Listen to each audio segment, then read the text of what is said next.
Oke, assalamualaikum warahmatullahi wabarakatuh. Di video sebelumnya, gue udah cerita soal pendakian, review review apa ya? Apalah pokoknya gitu deh. Soal Gunung Gede via Gunung Putri. Jadi kalau yang belum nonton ya silakan cek di YouTube gue atau di IGTV. Jadi ada dua platform yang gue share di situ. Nah, sekarang sebentar. Gue mau cerita soal kita jalan-jalan virtual ke Gunung Gede lagi, Gede Pangrango. Tapi khususnya di kita ke Lembah Mandalawangi ini nggak jelasin, nulisnya nggak lengkap di Gunung Pangrango. Jadi TNGGP itu ada dua gunung. Yang pertama Gunung Gede, yang ini, aduh kok gini ya, yang Gunung Gede ini kompleknya, ntar biar. Yang kedua itu Pangrango. Jadi ada dua gunung, gunung kembar. Enggak kembar sih sebenarnya, ini lebih tinggi, tinggi beberapa meter aja. Nah, ini termasuk gunung favorit gue karena dia deket ya dari Jakarta. Jadi asal ada teman minimal bertiga, terus kalau ada waktu luang, terus ada rezeki juga, ya tinggal jalan sih. Kenapa ini gunung favorit gue? Satu yaitu tadi pertama dekat dari Jakarta, kedua ada yang namanya Lembah Mandalawangi. Ini tuh lembah yang kecil kalau dibandingin sama Surya Kencana, bisa dilihat nih. Ini Surya Kencana nih, segede gini nih, panjang. Dari sini ke sini sejam jalan kaki. Tapi kalau Lembah Mandalawangi seuprit tuh, kayaknya 1/10 juga enggak. Tapi di sini tuh gimana ya? Enak, enak, mager, suasananya sepi dan nggak ada yang teriak-teriak. Lo kalau naik gunung ke Gunung Gede di sini nih, kalau malam-malam tuh kadang ada aja yang teriak lah, teriak satu teriak semua, jadi berisik gitu. Cuman kalau di gunung di sini nih di Lembah Mandalawangi, lo nggak akan nemu yang kayak gitu. Orang kalau udah nyampe sini, itu udah habis tenaganya boro-boro pengen teriak-teriak. Karena memang pendakiannya lumayan panjang. Nah, kalau misalkan ke Puncak Pangrango sebenarnya ada dua jalur. Jalur pertama itu yang resmi itu dari sini, dari via Cibodas, Basecamp Cibodas. Ini yang jalur yang warna ungu ya. Ini jalur resminya yang ke sini. Yang kedua jalur eh, Geger Bentang. Ini tidak populer dan tidak direkomendasikan untuk pemula. Ini hanya untuk orang-orang yang punya izin khusus atau yang sudah hafal betul medan dan tidak resmi. Ini buat observasi apa gimana gitu. Jadi jangan tektok, ini tidak boleh lewat sini, tidak boleh kalau memang tidak ada kepentingan khusus. Jadi kita akan bahas jalur Cibodas. Nah, jalur Cibodas ini di base campnya ini kayak komplek para wisata sebenarnya. Di sini ada tempat buat camping ceria. Di sini namanya apa namanya, eh, Bumi Perkemahan Mandalawangi di sini. Iya ya, pokoknya itulah. Terus ini juga di sini sebenarnya ini tempat golf nih. Cuman udah jarang yang golf di sini. Kadang ada orang yang camping juga di sini. Ada ATV malah. Terus ini juga sama. Jadi memang komplek ini komplek wisata. Di sini ini parkiran, kalau misalkan baru masuk dari bawah tuh nih parkiran nih. Kayak base camp warung-warung yang suka nyediain tempat buat istirahat di sini nih. Aduh lupa lagi namanya siapa ya. Ada bapak-bapak yang legend di sini nih. Oh iya, thanks to Jungle Host, jungleghost.org yang udah sharing log GPS ini. Jadi gue download dari situ terus gue import ke Google Earth Pro ini. Jadi kita pakai apa namanya, titik-titik GPS yang udah dia set sebelumnya. Thank you. It's mean a lot. Biasanya dulu tuh sebelum pas awal-awal pendakian itu gue suka camp, aduh lupa lagi namanya, warung siapa ya, mang siapa gitu. Di sini ada, itu dia udah dari lama banget ya. Biasanya dari situ, cuman beberapa tahun terakhir karena udah punya kenalan, jadi kita suka stay di base camp Lentera. Jadi kalau misalkan dari Jakarta Jumat malam ini kita nginep dulu di sini nih semalam. Di sini ada base camp Lentera. Jadi dia juga bisa bantu buat ngurusin aksi. Kalau misalkan emang perlu bisa kontak gue. Enak, ada tempat buat istirahat, ada toiletnya juga. Terus di sini juga ada tempat yang jual makanan. Jadi kebutuhan lo sebelum naik itu bisa didapat di sini. Dan biasanya kalau misalkan kita pakai jasa kita kita ke Basecamp Mentera, kita suka dikasih HT. Jadi biar antara kelompok kita, rombongan kita sama Basecamp itu terkontrol gitu.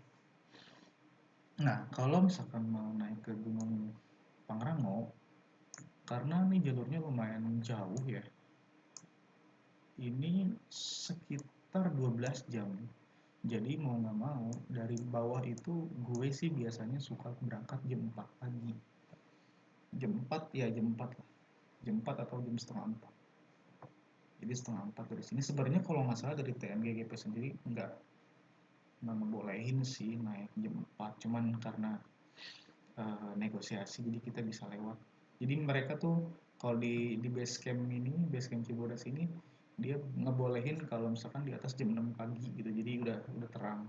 Cuman kan kalau kita misalkan ke atas ini kan tujuannya ke Lembah Mandalwangi itu nggak bisa. Kalau jam 6 pagi itu nyampe sini bisa jam 8 malam gitu. Ya kalau misalkan speednya kayak gue kan nggak terlalu cepet juga jalan. Kalau cepet jalannya mungkin bisa, dan rombongannya juga semuanya cepat gitu. Percuma kan kalau misalkan satu orang dalam satu rombongan yang cepat tapi yang lain nggak bisa ngimbangin, kan sama aja, masa ninggalin kan. Jadi naik bareng turun bareng. Nah, dari sini biasanya gue berangkat jam 4 terus naik, ini nyusurin jalan setapak gitu, bukan setapak, jalan mobil terus naik sini. Nah di sini tuh agak tricky nih, ini jangan sampai salah. Jadi kalau misalkan mau, di sini ada jalan, di sini ada gate, ada gerbang gitu di sini. Nah kalau misalkan lo mau naik ke gunung, itu ambil yang paving block yang sebelah kiri, yang ada teralis di tengahnya itu. Pokoknya paving block sebelah kiri. Nah lu jalan di situ, jangan jalan di jalan mobil di sini, karena beda jalur nanti di sininya nih. Ini teralis ini, pagar besi, pagar yang pendek itu, ini dari sini sampai sini nih, sampai ujung gitu. Jadi kalau misalkan lo ngambil jalan yang ini, yang jalan mobil, ntar di sininya lo harus loncat besi kan, itu repot kan. Jadi dari sini ambil jalur paving block sini, terus di sini nanti ada warung, terus di sini ada tulisan selamat datang di TMGGP gitu gede. Nah itu ya landmark lah ya, bisa foto di situ. Terus naik dikit, naik sampai di sini gerbang nih. Di sini apa di sini ya? Pokoknya di antara ini nih, antara dua ini. Ini yang sticky note warna kuning ini, itu gue yang tag. Kalau ini yang dari Jungle Ghost. Nah dari sini kita urus dulu simaksi dan perizinan gitu, terus kita jelasin, terus kita juga dicek barang-barang yang kita bawa tuh apa aja, terus di briefing buat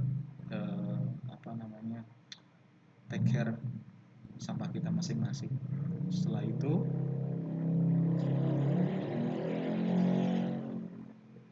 lagi ada motor. Setelah itu kita naik. Ini biasanya di sini tuh jam setengah lima, setengah lima mulai jalan kaki.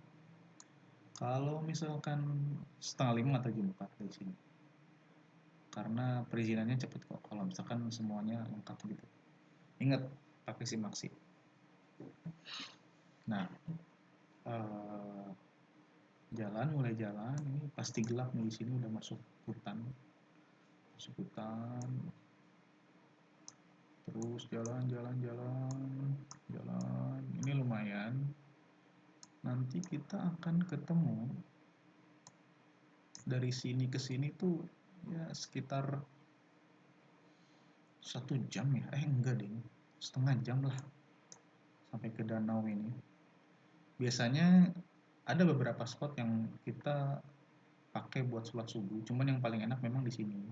Tapi ini agak jauh gitu, jadi gambling apakah bisa ngejar subuh atau enggak. Takutnya udah terlalu siang kan. Kalau misalkan emang rombongannya banyak, ada di sini ada simpang, ada pertigaan kalau nggak salah. Belokan di sini yang ada mata air, terus kita sholat di situ. Jadi ambil wudhu di sungai, terus sholat.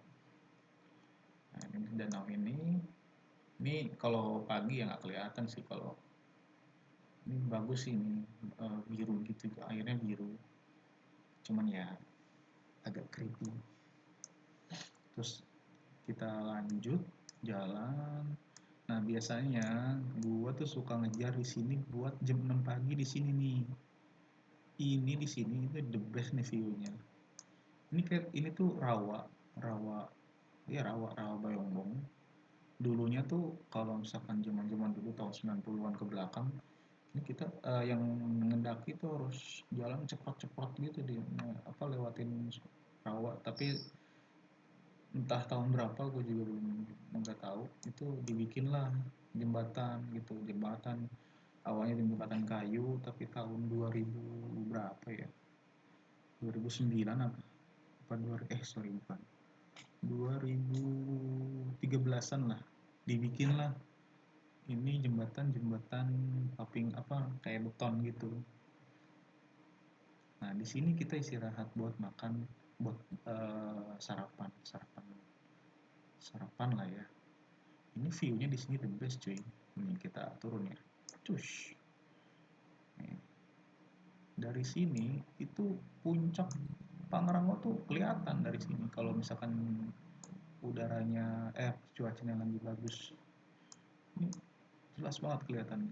Kayak ya kalau misalkan gak kuat mental ya bikin down ya, buset masih jauh banget gitu kan. Itu harus kita daki seharian gitu. Kalau misalkan dinikmatin aja, ini nanti kita akan di sini gitu. Jadi sebuah motivasi juga sih.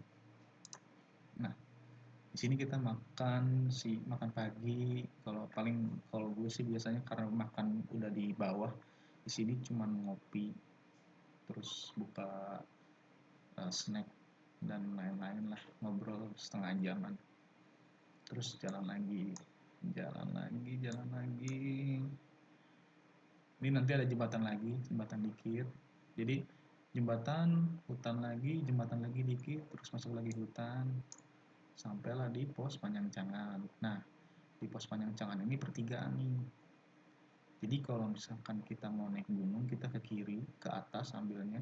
Tapi kalau misalkan kita cuman pengen lihat air terjun aja, kita lurus ke bawah turun. Ya, terjun di sini ada 2. 1, 2, 3. Ini agak yang kecil di sini tersembunyi sih. Ini kalau kesini nggak perlu pakai simak sih kalau mau kesini. Jadi cuman ke base camp, terus bilang mau ke Ciberem, bayar, bisa langsung jalan.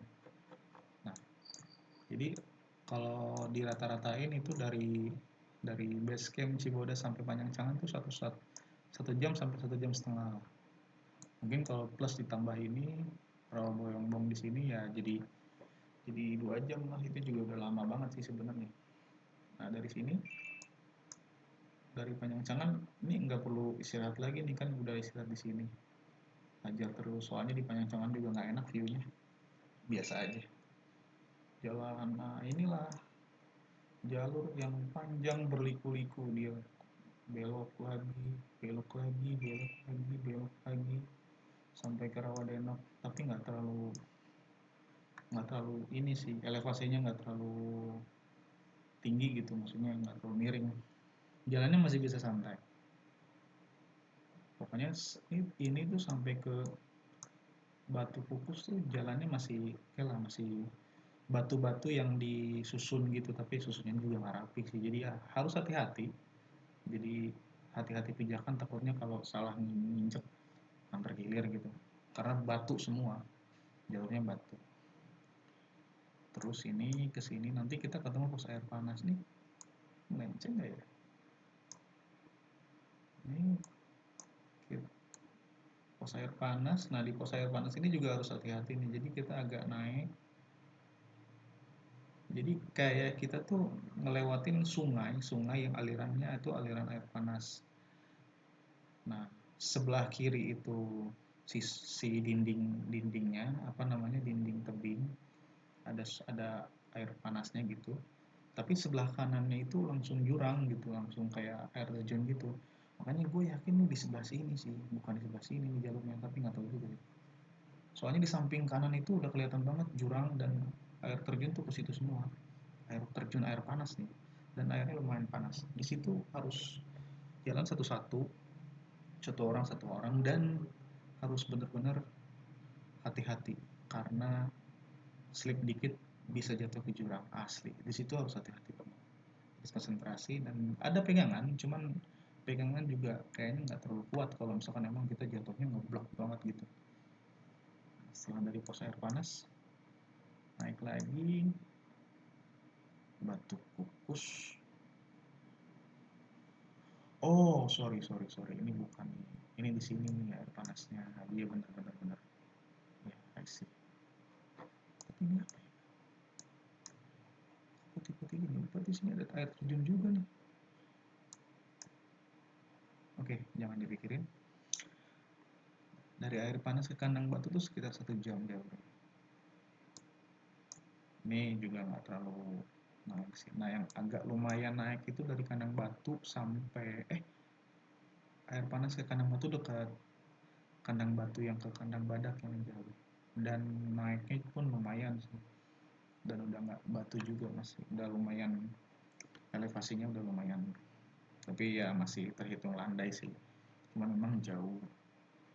Pokoknya kalau misalkan dari sini, dari Panjangcangan itu sorry, dari Rawabayongbong itu jam 7 atau jam setengah 7 itu udah nyampe sini, kalau rata-rata lah ya, ini jam 11, ranknya antara jam 10 sampai jam 12.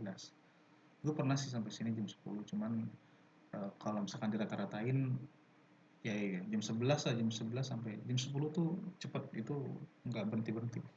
Tapi kalau nikmatin nikmatin pemandangan di jalur gitu, sampai sini ya jam 11-an lah, jam 11 jam 12. Nah ini juga trik juga nih, kalau misalkan emang mau sampai puncak di hari itu juga dan nginep di atas, ini di sini usahakan jangan sampai lebih dari jam 1 siang nyampe kandang badak. Kan kalau misalkan nyampe kandang badak jam 1 siang, terus kita makan siang dulu kan, nah itu agak telat sih sebenarnya. Yang paling enak itu berangkat dari bawah sampai sini tuh maksimal tuh jam 12 siang. Jadi jam 12 siang langsung makan siang, sholat zuhur. Dari sini ini baru perjalanan dimulai nih, yang lumayan menyiksa gitu ya. Nyiksa di paha, tapi di telapak kaki enak karena jalurnya tanah, nggak kayak dari jalur sebelumnya kan batu, sakit di telapak kaki. Nah di kandang badak ini kita istirahat dulu sejam lah buat makan siang. Jam 1 itu kita harus sudah jalan, karena dari kandang badak sampai ke puncak Pangrango ini rata-rata butuh waktu 4 jam. 4 jam bro, 4 jam. Jadi kalau misalkan kita berangkat jam 1 siang, itu sampai di atas jam 5 sore. Itu settingan paling enak. Karena satu, kita masih dapat cahaya matahari. Kedua, kita bisa nikmatin sunset. Yang ketiga, kita masih bisa bikin tenda dan cari spot yang enak dengan keadaan yang masih nyaman gitu, masih terang. Jadi usahakan berangkat dari sini itu jam 1 siang. Gue sih biasanya gitu settingannya plotnya. Kalau misalkan di atas jam 2 itu nggak rekomendasi buat berangkat bawa carrier. Mendingan camp di sini. Apalagi udah jam 3 gitu. Soalnya ke atas itu ini di sini jalur ini. Dari Kandang Badak sampai ke Puncak Pangrango itu tidak sejelas jalur sebelumnya. Memang masih kelihatan ya, masih kelihatan jalurnya. Cuman ada apa ya? Yang nggak terlalu jelas sih. Nggak harus kita lihat benar-benar harus lihat jalurnya, kita harus lihat tanda-tanda kayak pita. Biasanya dikasih pita biru ya. Kalau misalnya. Udah lama banget sih gue ke sini. Terakhir naik gunung ke sini tahun 2017 kalau nggak salah. 2018 sorry. Nah, jadi ini butuh waktu 4 jam, tapi ini percaya deh ini di sini ini jalurnya tuh paling enak. Karena tanah terus ya inilah berkesan lah. Ya walaupun nyiksa sih sebenarnya. Tuh lihat elevasinya ini kita coba ya. Set kayak gini elevasinya bos. Bos kayak gini bos. Makanya di beberapa spot tuh kita kayak diputerin gitu. Puterin jadi nggak langsung set gitu, nggak puterin kanan kiri muterin lereng di zigzag gitu. Nah sampai di sini ini disinilah puncak Pangrango. Sebenarnya kalau yang penikmat puncak sih ini puncak biasa aja sih sebenarnya nih ya. Ini puncak ini tuh nggak luas dan rimbun pepohonan gitu, nggak kayak puncak gunung gede yang kelihatan luas gitu, enggak. Dari sini kita bisa lihat puncak gede. Nah ini sebenarnya bisa sih di sini bikin tenda. Ada beberapa spot kalau misalkan emang lagi angin gitu di sini soalnya lebih tertutup. Tapi yang lebih enak sih kita turun dikit, turun jalan kaki 5 menit.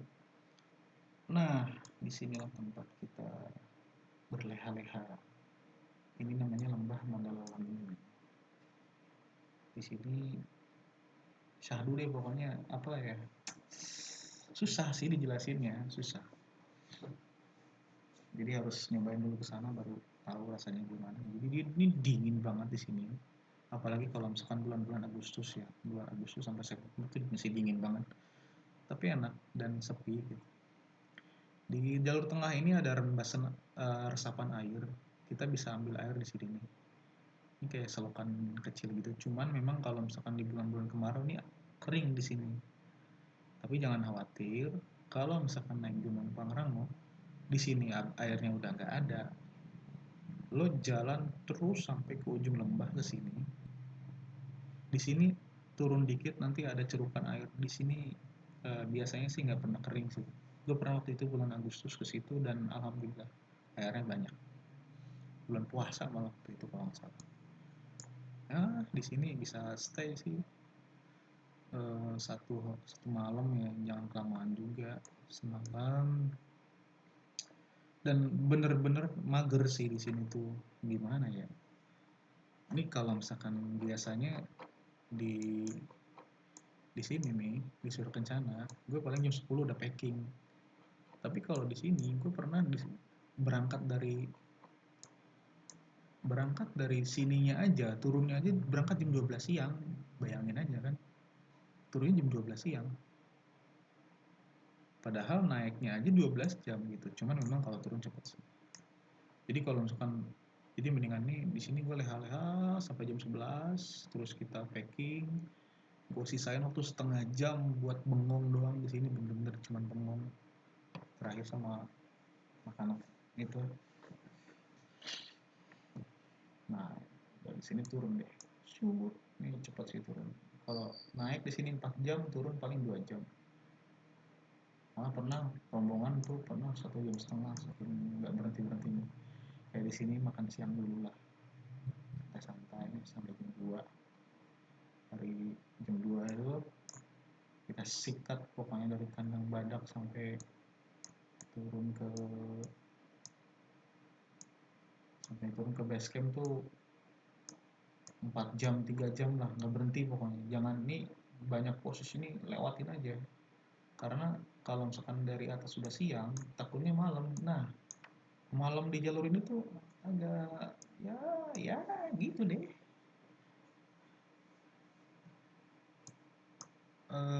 Banyak cerita, walaupun gue juga belum pernah ngalamin, cuman beberapa teman yang pernah ngalamin kemalaman di jalur ini itu lumayan. Intinya kalau misalkan lo naik gunung terus lo lagi naik atau lagi turun terus azan maghrib, itu stay aja udah, stay 15 menit istirahat gitu. Setelah itu baru lanjut gitu. Kalau misalkan lo mau sholat dulu, tapi kalau misalkan mau dijamak bisa nanti gitu. Ya tergantung ini ya, yang diimani aja gitu, mazhab yang mana. Oke, gue sih biasanya dari atas tuh langsung ngebut aja udah, nggak lihat kanan kiri. Sampai bawah tuh diusahain sebelum maghrib gitu. Paling 3 jam sih ini kalau misalkan ngebut. Yang ini mitos aja nih ya, mitos nih. Gue belum pernah, kalau nggak salah belum pernah guys, ngalamin. Nih di sini nih, ini di Rawas ini nih. Ini kalau misalkan kita maghrib di sini, malaman gitulah. Di sini tuh kedengar suara motor dan suara dangdutan. Entah dari mana suaranya, tapi ini di tengah hutan, bro. Entah suara dari mana, cuman semua hampir banyak banget pendaki yang ngomong kayak gitu. Gue juga masih mikir alasan logisnya kayak gimana, cuman gak nemu sampai sekarang. Pertama di sini yang soal suara motor dan dangdutan, kayak hajatan, bro. Terus di danau ini juga nih, aduh nih pokoknya ya lewat deh pokoknya, jangan lihat kanan kiri di sini. Terus sampai bawah. Pokoknya kalau jalur ini mungkin karena capek juga sih ya, kalau sekarang alasan logisnya gitu. Kita dari atas capek, terus ini kan sisa penghabisan nih, jalur sisa penghabisan. Dari Panjangcangan sampai base camp Cibodas itu kalau turun tuh 1 jam. Cuman kadang tuh kalau misalkan kita lagi capek, terus mental juga udah kepikiran kemana-mana, itu kerasanya tuh nggak nyampe-nyampe gitu. Tapi yang rata-rata sih 1 jam 1,5 jam lah. Tapi kalau misalkan lebih dari itu ya lu harus stay berdoa, semoga sampai ke tujuan terus jalan lagi gitu aja. Sampai ke base camp, terus kita lapor dulu kalau kita udah sampai. Ingat ya, nih naik gunung tuh gue sih sama teman-teman gue biasanya ngebagi tim ya. Tim yang satu ada tim yang navigator kayak nyari jalan di depan, dia paling depan. Yang kedua tim leader, dia bisa di tengah, bisa di belakang. Yang paling utama tuh sweeper tuh bener-bener paling belakang, mau nggak mau nungguin temen yang lain gitu. Jadi bener-bener nyapu, jangan sampai ada yang ketinggalan di belakang. Itu tugas berat sih sebenarnya, cuman itu penting banget gitu, apalagi kalau misalkan turun, jangan sampai temen pendakian lu ketinggalan di belakang. Banyak kejadian kayak gitu. Terus yang paling utama sih ya sampah. Ini di sini ada tempat buat buang sampah sih, kita bisa buang di sini. Nah, satu tips lagi, kalau gue sih biasanya di rombongan gue itu kalau nggak carrying sampah itu, biasanya kan kalau dulu pernah dikumpulin di trash bag gede gitu kan, ditumpulin di trash bag gede sampai banyak sampahnya yang paling berat sampai bau, terus dibawa gitu sama salah satu orang atau gantian. Gue pernah ngalamin itu, dan gue pernah kebagian bawa itu trash bag. Men, itu gak enak banget asli, bau udah berat gitu. Nah, dari situlah gue sama teman-teman gue tuh bikin satu konsep di mana kita bawa aja sampah pribadi gitu. sampah sendiri aja gitu, satu satu tenda kan 2 orang nih, ya udah sampah berdua aja gitu disatuin, paling segede kecil lah, paling segini kalau misalkan dipisah-pisah gitu, dibawa sama masing-masing orang gitu, jadi nggak berat cuy, itu lebih enak. Intinya kita udah lapor, terus di base camp kita buang sampah dan pulang deh gitu. Set udah lama juga ya, setengah jam itu di obrolan buat di TNGGP. Ada 2 seri, Putri udah, sekarang Cibodas. Gue sebenarnya pengen nyobain sih Salamintan, cuman belum kesampaian. Ya nanti nanti lah kalau ada umur dan kalau ada rezeki. Oke, assalamualaikum warahmatullahi wabarakatuh.